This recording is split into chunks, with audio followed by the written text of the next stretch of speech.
Hi అండి, welcome to my channel. ఇవాళ అరటికాయ ఫ్రై ఎలా చేయాలో చూద్దాం రండి. ఫస్ట్ అరటికాయని వాటర్లో బాయిల్ చేసుకొని పక్కన పెట్టుకున్నాను. ఇప్పుడు ఒక కడాయి పెట్టుకొనేసి 5 టేబుల్ స్పూన్ ఆయిల్ వేసుకొని 1 టేబుల్ స్పూన్ ఆవాలు, 1 టేబుల్ స్పూన్ ఉద్దిపప్పు, మంచినపప్పు వేసుకొని ఫ్రై చేసుకున్న తర్వాత కొంచెం కరివేపాకు వేసుకున్నానండి. దీంతోనే అల్లం వెల్లుల్లి పేస్ట్ వేసుకొని ఒక 5 మినిట్స్ వరకు ఫ్రై చేసుకోవాలి.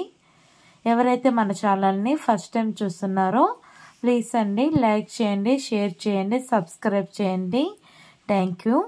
ఇప్పుడు కరివేపాకు ఫ్రై అయిన తర్వాత అందులోనే చిటికెడు పసుపు వేసుకొని ఫ్రై చేసుకోవాలి.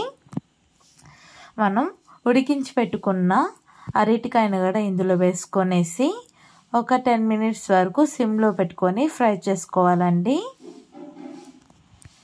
అరటికాయ ఫ్రై అయ్యేలోపు మనం మిక్సీ జార్లో కొంచెం వేరుశనగపప్పు వేసుకొనేసి ఫ్రై చేసుకొని వేసుకోవాలండి. కొంచెం ఉద్దిపప్పు, మంచినపప్పు, 2 వెల్లుల్లి వేసుకొని 3 ఎండుమిర్చి వేసుకొని ఫ్రై చేసుకోవాలండి. ఇందులోనే 2 టేబుల్ స్పూన్ నువ్వులు గడ వేసుకొని ఇది బాండిల్లో దోరగా వేయించుకొని మిక్సీలో వేసుకోవాలండి. ఇవన్నీ ఇప్పుడు అరటికాయ 70% ఫ్రై అయిన తర్వాత 1 టేబుల్ స్పూన్ కారం వేసుకొనేసి ఫ్రై చేసుకోవాలండి.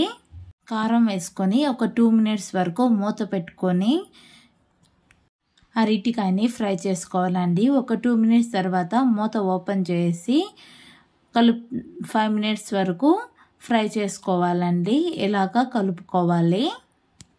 ఎవరైతే మన ఛానల్ని ఫస్ట్ టైం చూస్తున్నారో ప్లీజ్ అండి లైక్ చేయండి, షేర్ చేయండి, కమెంట్ చేయండి. ఇప్పుడు 1 టేబుల్ స్పూన్ సాల్ట్ కూడా యాడ్ చేసుకున్నానండి. నేను ఫస్ట్ టైం యాడ్ చేసుకోలేదు సాల్ట్ వేసుకున్న తర్వాత నాన్ స్టాప్గా కలపెడుతూనే ఉండాలండి, లేదంటే అడుగంటుకుంటుందండి. ఇప్పుడు మీలో ఎంతమందికి అరటికాయ ఫ్రై అంటే ఇష్టమో కమెంట్ చేయండి. ఇందులోనే మనకి ఇష్టమైతే పచ్చి కొబ్బరి తురుముగడ వేసుకొనేసి ఫ్రై చేసుకోవచ్చండి. మనం లాస్ట్లో మిక్సీ పట్టుకున్న పల్లీల పొడిగడ వేసుకొనేసి ఒక 5 మినిట్స్ వరకు బాగా కలుపుకోవాలండి. స్టవ్ సిమ్లో పెట్టుకొని బాగా ఫ్రై చేసుకోవాలండి.